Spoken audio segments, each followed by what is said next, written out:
Hear now, house of Israel, is it my way that is unfair, or rather are not your ways unfair? Change our hearts this time. Oh, Lord Jesus, Your word says it can be. whose way is fair? God's way or our way?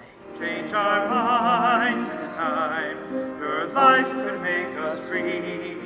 When my sister and I were children, and it came to sharing maybe an extra dessert or the last cookie in the jar or a Snickers bar, my mother would say, okay, one of you gets to cut the Snickers bar in two, and the other one gets to choose first between the two pieces.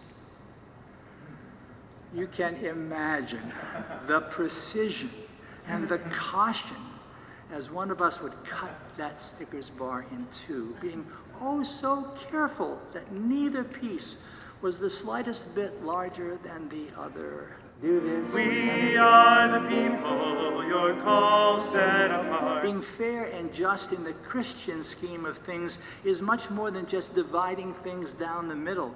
Rather, Christian fairness, Christian justice calls us to offer more than a fair share. Lord, this time, change our hearts. Looking back, I know now that had my sister and I been truly Christian in sharing that Snickers bar, I would have cut the two pieces unevenly, giving my sister an opportunity to choose the larger piece more than her fair share. And she, having first dibs, would have chosen the smaller piece, leaving the larger share for me. My, oh my, how that goes against the grain. And no, my sister and I never did it that way.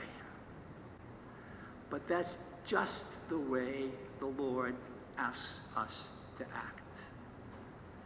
To go beyond the inclination of self-interest and to put the other first.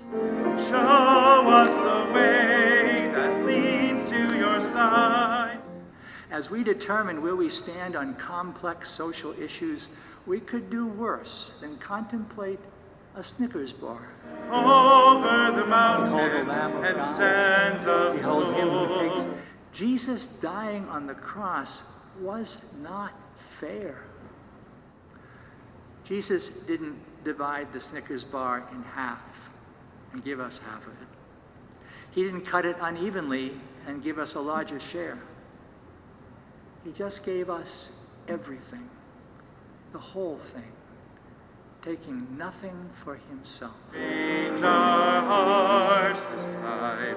Your word says it can be. He asks us in his name and out of love for him and out of love for our neighbor, he asks us to give at least more than 50% of what we have for the sake of others who have so much less than we do.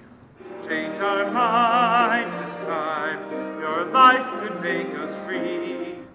At the altar this morning, we'll pray that the Holy Spirit will change our gifts of bread and wine and make of them the body and blood of Christ. Come and change us, Lord. Help us to come to know what is fair and just and to do it. And help us remember, nothing changes if nothing changes. We are the people your call set